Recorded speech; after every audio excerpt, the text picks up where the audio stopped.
आका की बारगाह में पहले ही पेश कर दी थी। वो करबला जिसके बारे में मौला हुसैन को पहले ही बता दिया गया था।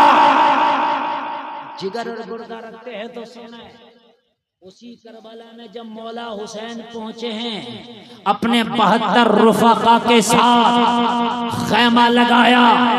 बहन ज़ैनब ने पूछा, भाई हुसैन ये कौन सी जगह है? कहा, बहन यही तो करबला है, यही तो करबला है, यही तो हुसैन की आखिरी मंजिल है, यही तो हुसैन की इम्तिहान गाह है। जलसा में आने वालों, मेरे आका चाहते तो दुआ करके हुसैन की शहादत को टलवा दे, लेकिन दुआ कभी नहीं की कि हुसैन शहीद ना हो। नबी ने हमेशा दुआ की तो ये दुआ की, या अल्लाह मेरे हुसैन को इस्तकामत अता फरमा। बेशक बेशक, वाह। ये कभी नहीं कहा कि शहादत अता ना फरमा, ये कहा इस्तकामत अता फरमाना। बेशक बेशक, शहादत से बचाया नहीं गया। कहते हैं करबला में हुसैन की तलवार रुकी कैसे?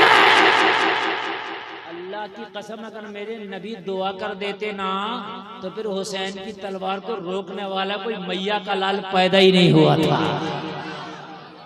मगर नबी को पहले ही पता था शहादत हो।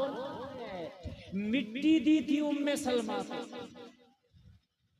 बीवी है नबी की। कहा था जब ये खून बन जाए तो समझ लेना मेरा हुसैन शहीद कर दिया गया। इसका मतलब है पता था शहीद होगा। जी बेशक बेशक, पता था तो शहीद होगा तो तलवार तो रुकना थी। अगर तलवार नहीं रुकती तो शहीद करता कौन? बताएं। अच्छे पॉइंट की बात बताऊं, इधर हंसना नहीं, सुने यार जरा। पॉइंट की बात बताऊं आपको, सुनेंगे? अगर दिमाग रखते सुनेंगे। ये बताओ, हजरत अब्बास जब खैमे से मशकीज़ा लेके निकले पानी के लिए तो बाजू आते हुए कटे या जाते हुए? पानी लाते, यही बात है कि नहीं है? अरे यही है कि नहीं है?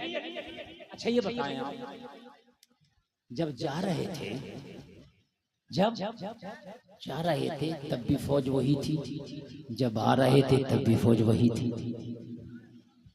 सुने आप, सुने। बल्कि मैं एक बात कहूंगा आपके सामने इन उलमा की मौजूदगी में, जब जा रहे थे तो ज्यादा थे, जब आ रहे थे तो कम थे। अरे मौला अब्बास ने जाते हुए 10 को, 5 को, 20 को, 30 को, जितनों को काटा इतने कमी तो हुए। जाते हुए जितनों को भी मारा काटा इतने कमी तो हुए। बोलो है कि नहीं है? जाते हुए नहीं रोक पाया, आते हुए रोका क्यों? अल्लाह की कसम, ये तो आते हुए भी नहीं रोक सकते थे। अरे जो जाते हुए ना रोक सके वो आते, लेकिन आते हुए हुसैन का सिपाही रुका। इसलिए दुनिया को बताया, दुनिया वालों, हुसैन का सिपाही जाते हुए ना रुको। अगर जाते हुए रुक जाता तो जमाना ये ना समझ लेता हुसैन का सिपाही कमजोर निकला। आते हुए इसलिए रुका ताकि ये समझे कि मर्जी मौला यही था, वरना इनकी क्या ताकत अब्बास को रोकते। वरना इनकी क्या ताकत, जो जाते हुए ना रोक सका यार, वो आते हुए क्या रोकेगा? बताएं आप। अच्छा प्यासे को ना रोक सका, आते हुए क्या रोकेगा? अच्छा एक बात और बताएं आप, जलसा में आने वालों, अगर किसी को एक बार कोई पछाड़ लेना तो मनोबल बढ़ जाता है दोबारा फिर। अभी तो इनका सफेद चीड़ के गए थे मौला अब्बास, अब वापसी आना मुश्किल ना था। लेकिन कहा गुलफाम, पानी लाना मकसद नहीं था, सफों को चीड़ के फुरात पे कब्जा करके दिखाना था अब्बास को। दुनिया वालों देख लो, हुसैनी मजबूर नहीं है, फुरात पे कब्जा अब्बास का है। इसकी ताकत जो हुसैन की तलवार रुकती, कोई रोकता? कोई नहीं रोक सकता। लेकिन शहादत होना थी, और शहादत के लिए तलवार रुकना थी। और मालूम है पूरी तैयारी थी, पूरी प्लानिंग। मालूम है सुबह को शहादत होने वाली है, मुहर्रम की 10 तारीख आने वाली है। ये जो रात है जिसको आशूर की रात कहते हैं आप, ये रात जब आई मौला हुसैन अपने तमाम रुफाका को अपने खेमे में जमा किए और जमा करके कहा, ओ मेरे रुफाका मैं तुमसे राजी हूँ, मैं तुमसे खुश हूँ, मैदान महशर में वादा करता हूँ नाना से जन्नत दिलाऊंगा। वाह वाह। कहा हुसैन ये बताएं बुलाया क्यों मैं खेमे में, ये बताएं, ये बताएं हुसैन खेमा में क्यों बुलाया। मौला हुसैन ने कहा मैं खुश हूँ, राजी हूँ, यजीदी मेरे खून के प्यासे हैं, सुबह का सूरज निकलेगा मेरा सर कलम करके अपनी प्यास बुझा लेंगे, तुम अपने यहाँ से चले जाओ और अपने बच्चों के साथ कहीं खुशी खुशी जिंदगी गुजार लेना, मैं तुमसे खुश हूँ, जाओ चले जाओ। सारे हुसैन के रुफाका ने खेमे के अंदर कहा हुसैन हम कदम नहीं हिलाएंगे, गर्दनें कटेंगी लेकिन कदम नहीं हटेंगे। अच्छा, मौला हुसैन ने हजरत अब्बास से कहा खेमे का चिराग बुझा दो, खेमे का चिराग बुझा दिया गया। थोड़ी देर के बाद कहा आप चिराग जला दो, खेमे का चिराग फिर जलाया गया। देखा चिराग बुझाता तब भी 72 हैं, दोबारा चिराग जला है तब भी 72 हैं। हाय हाय। मौला हुसैन ने कहा मैंने चिराग इसलिए बुझाया था, हो सकता है नजरों की हया तुम्हारे सामने हो और मेरी नजरों के सामने से जाते हुए तुम्हें हया आती हो, इसलिए ना जा पा रहे हो, मैंने अंधेरा करा दिया ताकि नजर से नजर ना मिले, जाने में तुम्हें परेशानी ना हो, तुम्हें कोई हया का सामना ना करना पड़े, इसलिए मैंने खेमे का चिराग बुझवाया। जवाब दिया मौला हुसैन कयामत तक चिराग बुझते रहेंगे, चिराग जलते रहेंगे, लेकिन कसम खा के कहते हैं हम जान तो दे देंगे लेकिन अपना कदम करबला से नहीं हटाएंगे। जान दे सकते हैं लेकिन कदम नहीं हटा सकते। तवज्जो इधर रखें, शायर इस्लाम अजमत भागलपुरी इधर ही आ रहे हैं, सरपरस्ते इजलास भी तशरीफ ला रहे हैं। अल्लामा साहब की आमद हो रही है माशाअल्लाह। अल्लामा कसीमुल हक साहब क़िबला नारा लगा, नारे तकबीर, नारे रिसालत, ज़िक्र शहादत कॉन्फ्रेंस, फैज़ान सरकार सुरगही। आप हज़रात से गुजारिश है करीब आ जाएं। जिस लहजे को सुनने के लिए आप हज़रात बहुत परेशान थे, वो लहजा शहनशाह तरन्नुम वासिफ़ शाह हुदा मोहतरम भाई अज़मत रज़ा भागलपुरी तशरीफ ला चुके हैं। आप हज़रात से गुजारिश है इजलास की आमद हुई और नारों की गूंज में आपने इस्तकबाल किया। भाई अज़मत रज़ा साहब की भी आमद हुई और आप लोग तो आज ऐसा सुन रहे हैं, ऐसा सुन रहे हैं कि लग रहा है कि वाकई आपने सुनने का सलीका किसी आलिम से सीख लिया। माशाअल्लाह माशाअल्लाह। 1:30 बजने को है लेकिन आप लोग इधर से उधर कोई नहीं है माशाअल्लाह। अच्छा लग रहा है ना? बहुत अच्छे, बहुत अच्छे। सुन रहे हैं ना? अल्लाह सलामत रखेगा, अल्लाह सलामत रखेगा, अल्लाह सलामत रखेगा। बस मुकम्मल मेरी तरफ तवज्जो इधर उधर नहीं। अब सब जो आना था आ गए, आना था आ गए। अब जिसे सुनना है आपने मेरी बात सुन लेंगे। अब आप सुन लें मेरी बात। कहा हुजूर हजारों चिराग जलेंगे, हजारों बुझेंगे लेकिन कदम नहीं हटेगा, गर्दनें तो कटेंगे लेकिन कदम नहीं हटेंगे। ये हुसैनी है, ये हुसैनी है। जब वादा करते हैं ना तो फिर कर लेते हैं। मौला हुसैन इन सब से फारिग होके कहा अल्लाह आपसे राजी हो। इन सब से फारिग होके अपनी बीबी के खेमे में पहुंचे हैं। कौन? शहजादी शहरबानो के खेमे में। कहा शहरबानो मैं तुमसे खुश और राजी हूं। तुम ईरान की शहजादी थी, हो सकता है जो ऐश तुम्हें ईरान में मिला वो ऐश यहाँ न मिल सका हो सकता है वो कीमती लिबास, वो कीमती जेवर यहाँ न मिल सके हो सकता है वो कीमती खाने यहाँ न मिल सके हो। तुम करबला मेरे साथ आई, हुसैन राजी है। शहरबानो तुम अपने बच्चों को लेकर करबला से चली जाओ, मैं तुमसे राजी हूं। तुम अपने बच्चों के साथ मदीने में रह के जिंदगी गुजार लेना, मुझे कोई शिकायत नहीं, मुझे कोई शिकायत नहीं। शहरबानों तुम चली जाओ, रात के अंधेरे का फायदा उठाकर कुछ सिपाही आपके साथ भेज दूंगा। शहरबानों की आंख में आंसू हैं, कहती हैं आका हुसैन, शहरबानों के लाल फातिमा के लाल से ज्यादा अफजल नहीं है। अगर करबला में गर्दनें कटेंगी तो पहले शहरबानों के लाल की गर्दनें कटेंगी, बाद में फातिमा के लाल की बारी आएगी। शहरबानों के लाल फातिमा के लाल की अजमत पे कुर्बान है।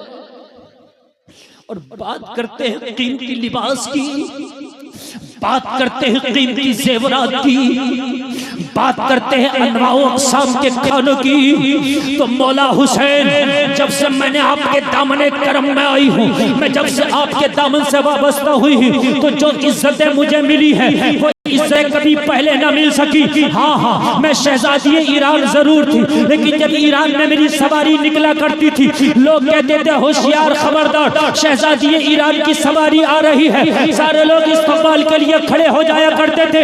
ये मेरी इज्जत ईरान में थी, मगर जलसा में आने वालों, शहजादी ईरान आज शहरबानों कह रही है मौला हुसैन, जब से आपके निकाह में आई हूँ तो इज्जतों का आलम यह है, दुनिया तो दुनिया, जब मैदाने महशर होगा नफसी नफसी का आलम होगा, कोई किसी का साथ देने तैयार न होगा।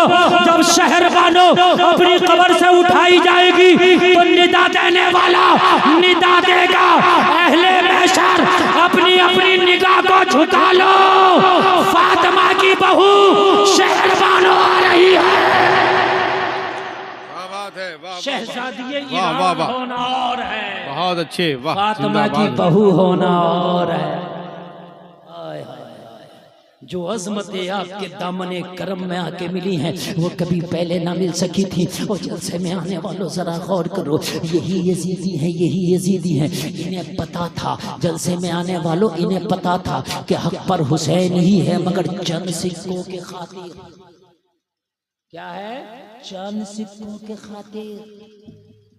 एक मौर्रिख तो यहां तक लिखता है खेमों को आग लगाई, शहादत के बाद क्या किया, खेमों को आग लगाई।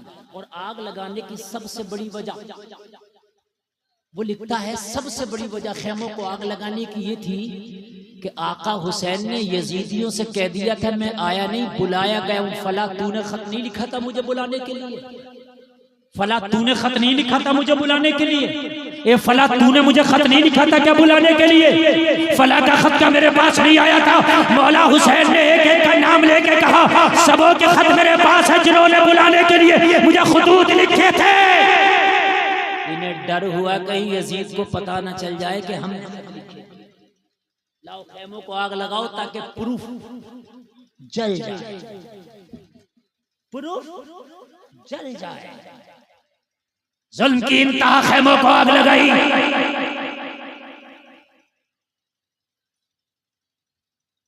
बचे हुए लोगों को बेड़ियों में कसा गया। हजरत सकीना को हाथ बांधे गए और जब करबला से दमिश्क की जानिब ले जाने लगे, सैयदा ज़ैनब की निगाहें कटे हुए लाशों पे पड़ी। ये लाशा मौला हुसैन का था।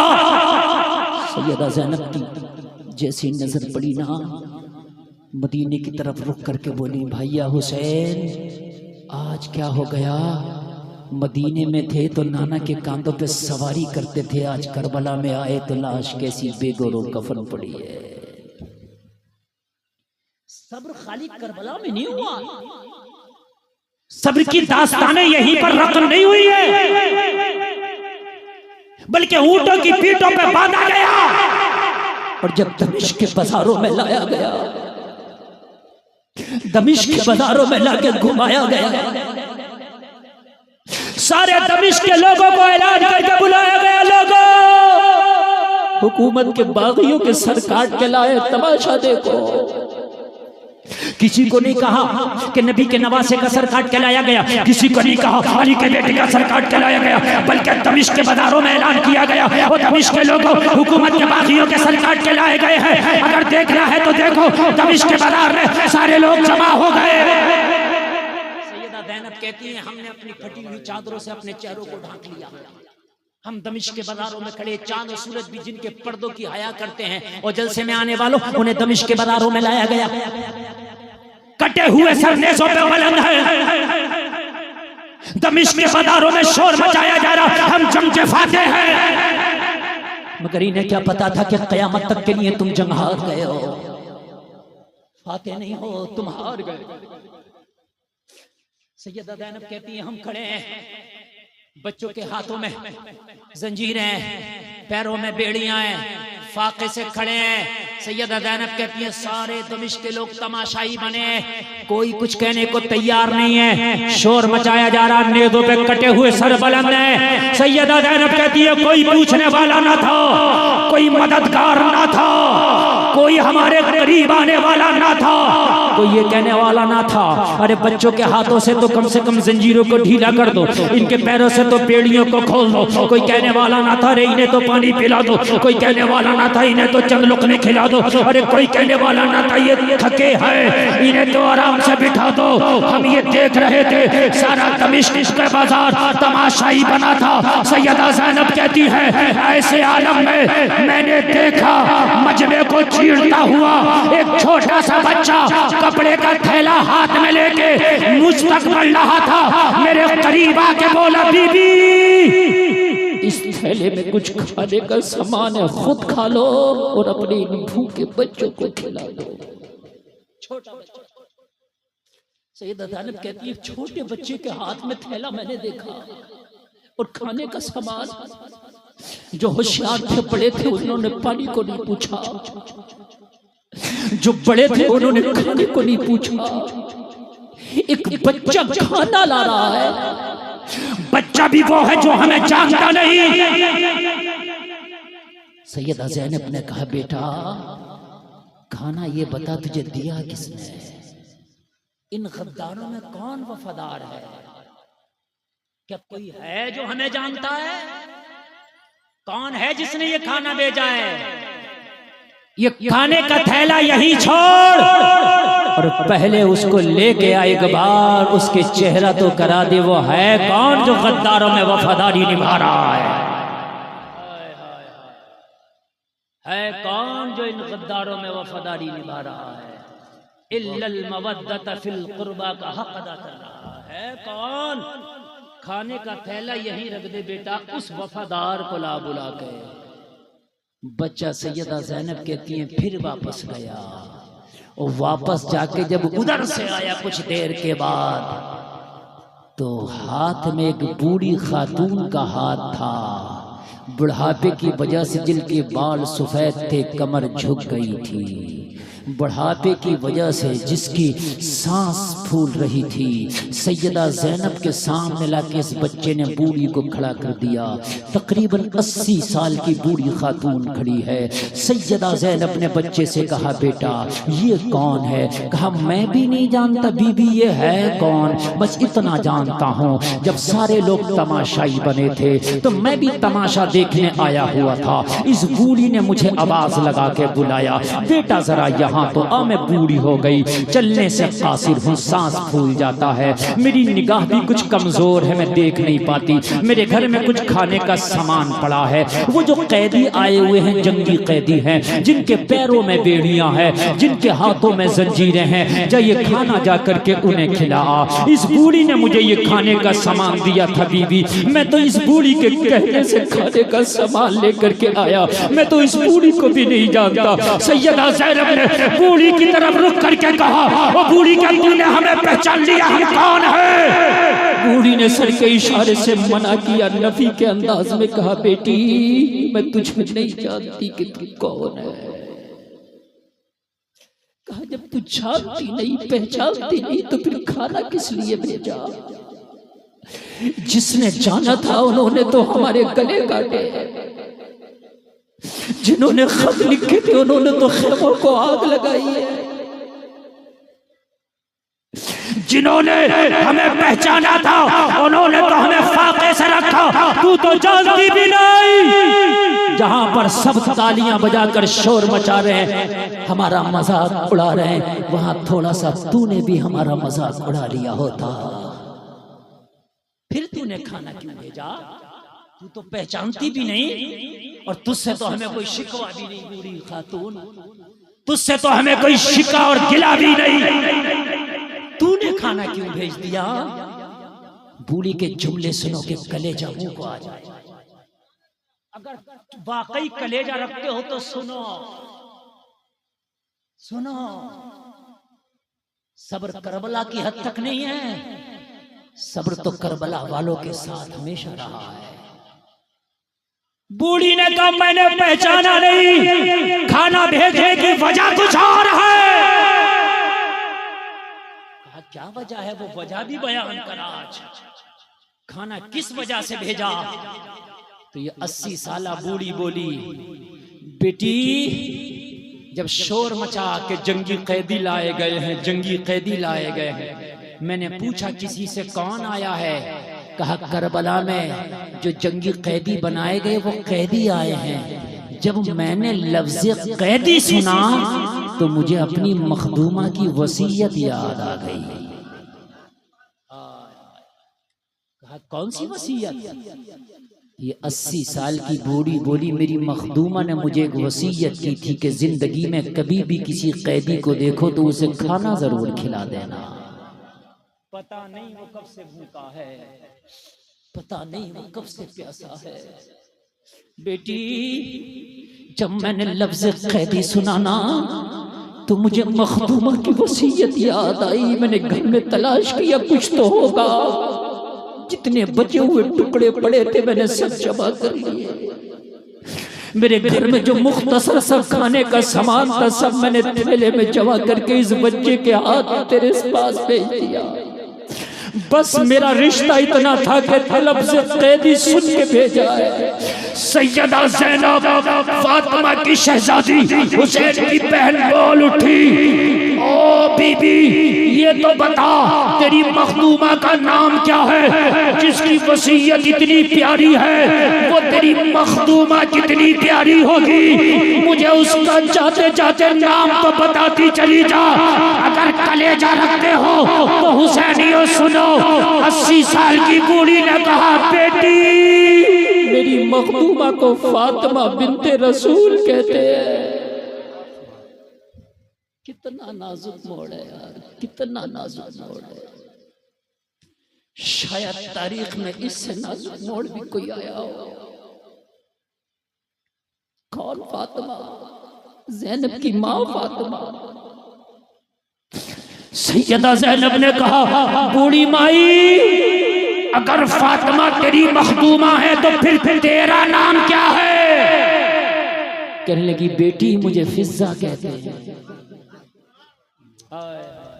हज़रत फातिमा की खास कनीज बीबी फिज़्ज़ा।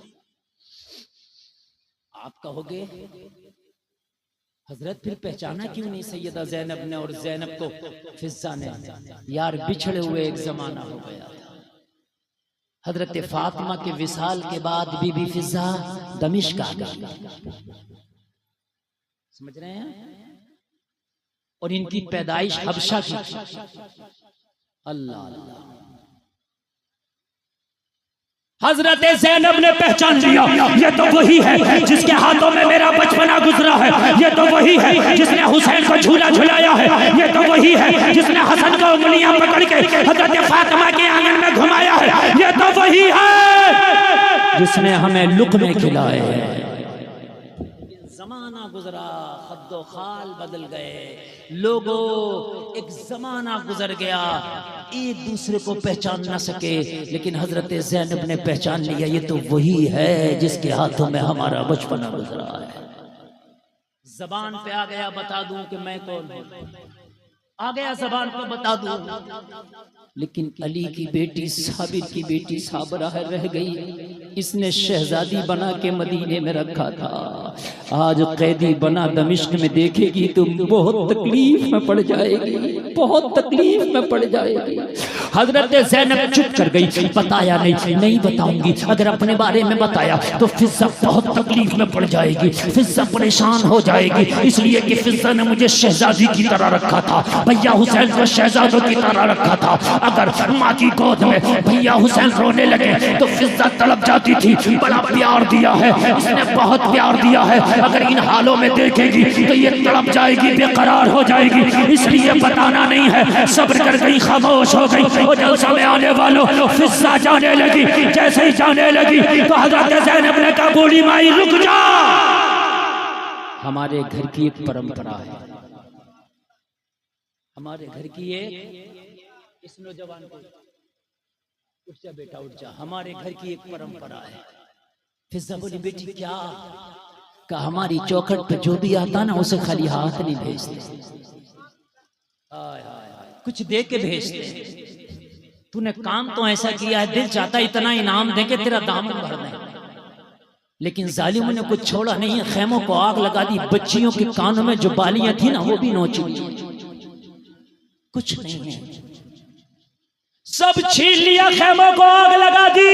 लेकिन बूढ़ी माई हाँ जबानों में आज भी इतनी ताकत रखते हैं, अगर कोई तमन्ना हो तो बता दे, दुआ कर देंगे, अल्लाह मरने से पहले तेरी तमन्ना पूरी कर देगा। जबानों में आज भी इतनी ताकत। इतना सुना तो फिजा ना ऐसे हो गई जैसे किसी को कोई खोई हुई औलाद, एकदम बूढ़ी थी ना, झुका के कमर खड़ी थी, लेकिन एकदम उचक के खड़ी हुई। वाकई तेरी दुआ कबूल होती है? कहा मेरी नहीं, अगर कोई हमारा नाम लेके दुआएं करे तो उसकी दुआ भी कबूल होती है। हमारी तो छोड़ ही दे, और दुआ तो छोड़ ही दे। जब तक नमाजें कबूल नहीं होती, जब तक नमाजों में हमारा नाम नहीं लिया जाए। यार जरा क्या दो सुभान अल्लाह, अल्लाहुम्मा सल्ली अला मोहम्मद व अला आले मोहम्मद, यही तो है आले मोहम्मद, और कौन है? मेरी दुआ तो छोड़ दे, अगर हमारा नाम लेके कोई दुआ करे उसकी भी कबूल होती। बस सुने, बस मेरे पास ज्यादा टाइम नहीं है, मेरी तकरीर 1 घंटा 10 मिनट हो गई, और 5 मिनट 6 मिनट और बोल लेना, उसके बाद मैंने खत्म कर दिया। शायर मुल्क हिंदुस्तान को आपने सुना, ठीक है ना? मैं यकीनन उतनी देर बोलता हूँ जितनी देर बहुत मोहब्बत से, और वाकई आपने सुनने का हक अदा किया। अल्लाह आपको सलामत रखे, बहुत अच्छे, अल्लाह सलामत रखे। कहा वाकई तेरी दुआ कबूल होती है? फिजा ने कहा, हजरत ज़ैनब ने मुस्बत अंदाज में कहा हाँ हाँ कबूल होती है। कह दो तेरी दुआ है क्या, तमन्ना है क्या, बताना, दुआ कर जाएंगे। वादा करते हैं अल्लाह तेरे मरने से पहले तेरी तमन्ना पूरी कर देगा। बता तो कहने लगी बेटी एक ख्वाहिश है, एक तमन्ना है, एक आरज़ू है, कर दे दुआ कि अल्लाह मरने से पहले मेरी ख्वाहिश पूरी कर दे। कहा बता फिर तेरी तमन्ना का नाम क्या है, बता फिर तेरी ख्वाहिश का नाम क्या है, बता फिर तेरी आरज़ू का नाम क्या है। 80 साल की बूढ़ी फिजा ने कहा बेटी जब मैंने मखदूमा के विसाल के बाद मदीना छोड़ा था तो मखदूमा के 2 शहजादे हसन और हुसैन, एक शहजादी हजरत ज़ैनब थी। जब से मदीना छोड़ा है इनसे मुलाकात ना हो सकी है, दुआ कर दे कि मरने से पहले एक बार इनसे मुलाकात हो जाए। कैसा नाजुक मोड़ होगा यार, कैसा नाजुक मोड़ होगा। बुढ़ापा है, मौत का कुछ पता नहीं, सफर करने के काबिल ना रह गया मेरा जिस्म। मदीना बड़ी दूर है, पता नहीं जाना नसीब हो या ना हो। बेटी दुआ कर दे मरने से पहले एक बार हुसैन को देखो, एक बार ज़ैनब को देखो, एक बार। जिन शहजादों को मैंने अपने हाथों से खाने खिलाए थे, एक बार मुलाकात करने का मन है बस। उसके बाद मौत भी आए तो मुझे जिंदगी से शिकायत नहीं। इतना कह के भी ज़बान इसकी खामोशी हुई थी। सैयदा ज़ैनब ने कहा समझ ले तेरी दुआ कबूल हो गई, समझ ले अल्लाह ने तेरी दुआ कबूल कर ली। कहा बेटी कैसे है? कहा नजर उठा के दे, ये जो कटा हुआ सरनेजे पे बुलंद है कोई और नहीं, तेरा हुसैन है। जिसके तूने झूले झूला रखे थे वही हुसैन है, जिसको लोरियां सुना रखी थी वही हुसैन है, जिसको लुक़मे खिलाए थे वही हुसैन है, जिसको उंगली पकड़ के घुमाती थी वही हुसैन है। चीख निकल गई सैयदा फिज़्ज़ा की, ओ ज़ालिमो, जिस गले में नोके नेज़ा चुबो के खड़े हो, कसम खा के कहते हो रब के काबा की कसम, मैंने मुस्तफ़ा को बार बार ये गला चूमते देखा था, तुमने बोसा गाहे मुस्तफ़ा काट डाली। एक बार तो सोचा होता कि हम खंजर कहाँ चला रहे हैं। कहने लगी बेटी मेरी ज़ैनब कहाँ है? कहा अगर ज़ैनब से मिलना है तो फिर चेहरा इधर कर। ये जो बेड़ियों में कैद खड़ी है ये कोई और नहीं, तेरी ज़ैनब खड़ी है, असीर बना लिया। नाना के उम्मतियों ने आज असीर बना के छोड़ा है।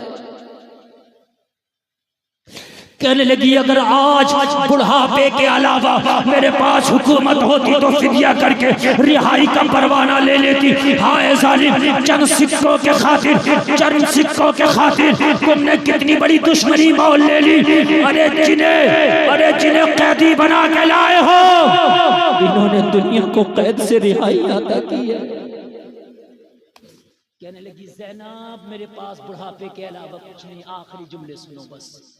ज़ैनब बुढ़ापे के अलावा मेरे पास कुछ नहीं, सिर्फ बुढ़ापा।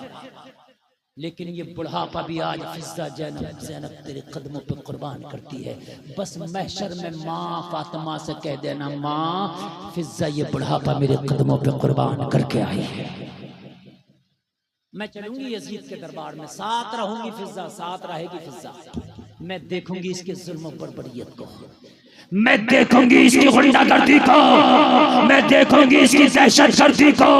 वो लोगों जब दमिश्क के बाजारों से गुजर के ये काफिला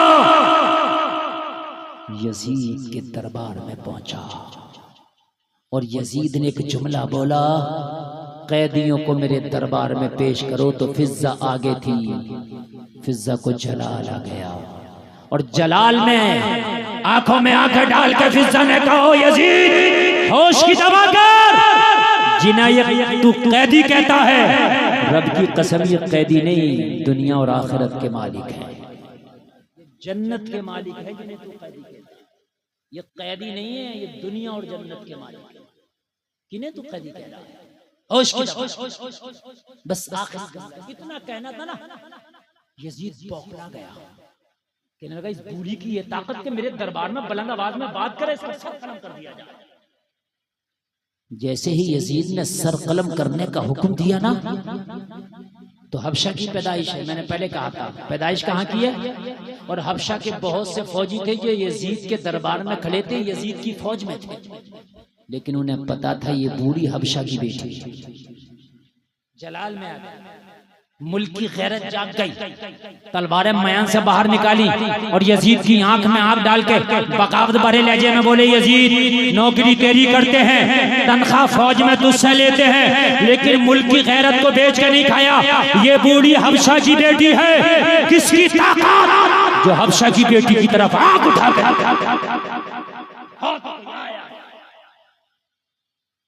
इतना सुना हजरत ज़ैनब की चीख निकली और मदीने की तरफ रुख किया, हाथ उठा के बोली, नाना मुस्तफ़ा, हबशा की बेटी की इज्जत की बात आई तो सैकड़ों तलवारें हिफाजत के लिए मयानों से बाहर निकल गईं।